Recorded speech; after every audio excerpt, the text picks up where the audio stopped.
సంవత్సరాల తరబడి ఎన్ని మందులు వాడినా మీ మోకాల నొప్పులు తగ్గట్లేదా? ప్రాణ పెయిన్ క్లినిక్ లో అత్యాధునిక చికిత్స. Welcome to Suman TV.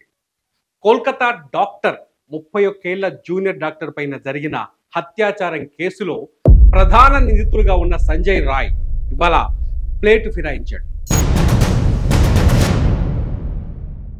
నా వెనకాల ఇమేజ్ లో కనిపిస్తున్నాడు.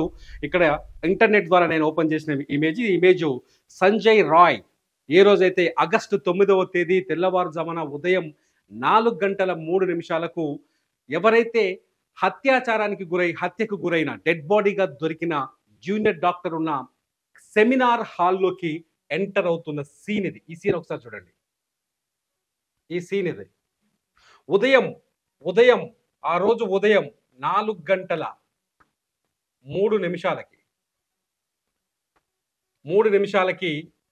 ఈ సంఘటన జరిగింది. ఇవాళ ఏం చెప్తున్నాడు సంజయ్ రాయ్? చాలా స్పష్టంగా అత్యాచారం జరిగింది, దేశం మొత్తం నిరసన వ్యక్తం చేస్తుంది. సంజయ్ రాయ్ ఇవాళ ఆ కేసు నుంచి ఎలా తప్పించుకోవాలో ఒక ప్లాన్ చేసుకున్నాడు, స్పష్టంగా అర్థమవుతుంది. నిన్న సంజయ్ రాయ్కి సిబిఐ పాలిగ్రాఫ్ టెస్ట్, అదే లైట్ డిటెక్టర్ టెస్ట్ ఏర్పాటు చేసింది. లైట్ డిటెక్టర్ టెస్ట్ నిర్వహించింది. ఈ టెస్ట్లోనే సంజయ్ రాయ్ చెప్పిన సమాధానాలు ఇవాళ దేశం మొత్తాన్ని ఆశ్చర్యంలోకి ముంచెత్తినట్టయింది. దేశం మొత్తాన్ని అవాక్కయ్యేలా చేసింది. సంజయ్ రాయ్ చాలా స్పష్టంగా సిబిఐ నిర్వహించిన లైట్ డిటెక్టర్ టెస్ట్లో ఒక విషయాన్ని చెప్పాడు. నేను ఆ బాధితురాలిపైన, విక్టిమ్ పైన అత్యాచారం చేయలేదు, ఆ హత్యకు నాకు ఎటువంటి సంబంధం లేదు అని చెప్తున్నారు. మరి ఎందుకు పోయినవరా నాయన? పొద్దున తెల్లవారుజామున 4:03 నువ్వు కనిపిస్తున్నావు, వాడు సీసీ కెమెరా ఫుటేజ్లో కనిపిస్తుంది. నువ్వు వాడికి ఎందుకు పోయినావు అని అడిగితే ఏం చెప్తున్నాడో తెలుసా? ఆ రోజు ఉదయం నేను పోయింది వాస్తవమే, సెమినార్ హాల్లోకి వెళ్ళి చూసేసరికి ఆమె అప్పటికే హత్యకు గురై డెడ్ బాడీగా కనిపించింది. అక్కడ రక్తం అంతా కనిపించింది. అది చూడగానే నాకు భయం వేసింది, అక్కడి నుంచి పారిపోయాను అని చెప్తున్నాడు సంజయ్ రాయ్. ఇది అంతా ఒక కట్టుకథలా కనిపిస్తుంది. సంజయ్ రాయ్ గనక ఆ బాధితురాలపై, ఆ టైంలో బాధితురాలపై అత్యాచారం చేయకపోతే మరి హంతకుడు ఎవరు డాక్టర్ని చంపారు? ఎవరైనా చంపేసి సంజయ్ రాయ్ని కావాలని అక్కడికి పంపించారా? సంజయ్ రాయ్ ఉద్దేశపూర్వకంగా అక్కడికి వెళ్ళి నేరం చేసి ఇప్పుడు తప్పించుకోవడానికి ప్రయత్నిస్తున్నాడా?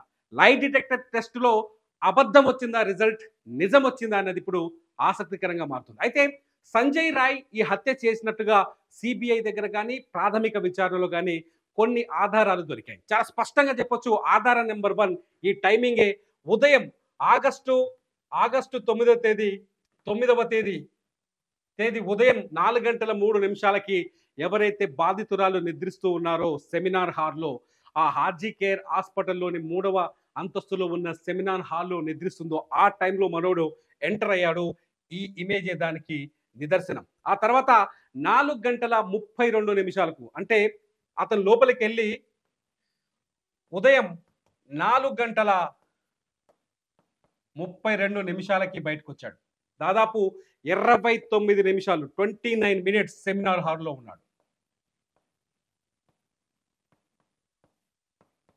29 నిమిషాలు సెమినార్ హాల్లోనే ఉన్నాడు. ఇవాళ సంజయ్ రాయ్ చాలా చెప్తున్నాడు, నేను పోయాను సెమినార్ హాల్లోకి, డెడ్ బాడీని చూసి భయపడి బయటకు వచ్చాను, నేను శుద్ధపూసాను, నాకేం తెలియదు అని చెప్తున్నాడు. మరి ఈ 29 నిమిషాలు ఏం చేసిండు లోపల? సెమినార్ హాల్లోకి వెళ్ళి ఆ 29 నిమిషాలు నోరు మూసుకొని ఎందుకు వచ్చిండు?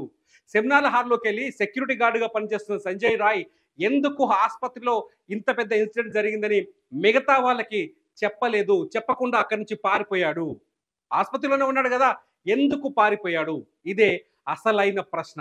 పారిపోవడానికి 2 రీజన్స్. ఒకవేళ సంజయ్ రాయ్ హత్య చేయకపోతే, ఎవరైనా హత్య చేసి వెళ్ళిపోతే సంజయ్ రాయ్ని వెళ్ళి అక్కడ సిచ్యువేషన్ చూసిరా మనకి పంపించి ఉండాలి, లేదంటే సంజయ్ రాయ్ హత్య చేసి ఉండాలి అనేది చాలా స్పష్టంగా అతి చిన్నపిల్లాడు చెప్పిన అర్థమైపోతుంది. ఇక్కడ చూడండి, 29 నిమిషాలు ఏం చేశాడు? ఇప్పుడు ఉదయం 9:30 ఆగస్టు 9వ తేదీ ఉదయం 9:30 బాధితురాలపై అఘాయిత్యం జరిగినట్టుగా మీడియాకు కానీ బయటి ప్రపంచానికి కానీ అక్కడున్న వ్యక్తులకు కానీ తెలిసింది, బయటకు వచ్చింది.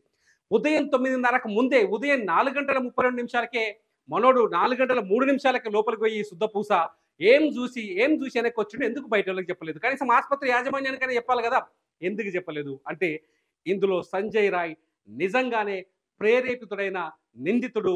ఖచ్చితంగా సంజయ్ రాయ్కి ఇక్కడ హత్యకు సంబంధం ఉందనేది చాలా స్పష్టంగా అర్థమవుతుంది.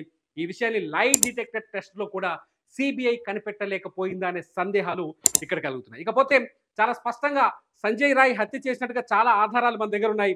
మొదటి నుంచి మనం చూస్తున్నవి, మనం వింటున్నవి, సంజయ్ రాయ్ గతంలో మొట్టమొదటిగా కోల్కతా పోలీసులకు చెప్పినది. సంజయ్ రాయ్ని ఈ హత్య జరిగిన 6 గంటల్లోపే పట్టుకున్నారు పోలీసులు. మొదట ఆత్మహత్య అని ఒక 3 గంటల పాటు ఆపారు. ఆ వివాదంతా పక్కన పెడితే సంజయ్ రాయ్ని అతని బ్లూటూత్ హెడ్సెట్, అతని చెవిలో పెట్టుకున్న బ్లూటూత్ హెడ్సెట్ ఆధారంగా సంజయ్ రాయ్ని పట్టుకున్నారు. హెడ్సెట్ ద్వారా సంజయ్ రాయ్ అడ్డంగా దొరికిపోయాడు. అంతేకాదు సంజయ్ రాయ్ బూట్ల పైన, షూ పైన రక్తపు మరకలు ఉన్నట్టుగా గుర్తించారు. రక్తపు మరకల్ని, ఆ షూని కూడా ఒక ఆధారంగా తీసుకున్నారు. ఇకపోతే సంజయ్ ఏదైతే బాధితురాలు చేతి వేళ్లలో అత్యాచారం అత్యంత పాశవికంగా పశువులా ప్రవర్తిస్తున్న సందర్భంలో బాధితురాలి చేతి వేళ్ల గోళ్లలో నిందితుడి చర్మం చిక్కుంది. ఆ చర్మం కూడా సంజయ్ రాయ్దే అని చెప్పేసి స్పష్టంగా కోల్కతా పోలీసులు మొదట రాసిన నివేదికలు చెప్పారు. అంతేకాదు సంజయ్ రాయ్ ముఖం పైన గాయాలు కూడా అయ్యాయి. సంజయ్ రాయ్ ముఖం పైన ఏదైతే ఇన్సిడెంట్ జరిగినప్పుడు బాధితురాలు రక్కినట్టుగా కొన్ని గాయాలు కనిపించాయి. ఆ గాయాల గురించి మాట్లాడితే సంజయ్ రాయ్ నోరు విప్పటం లేదు.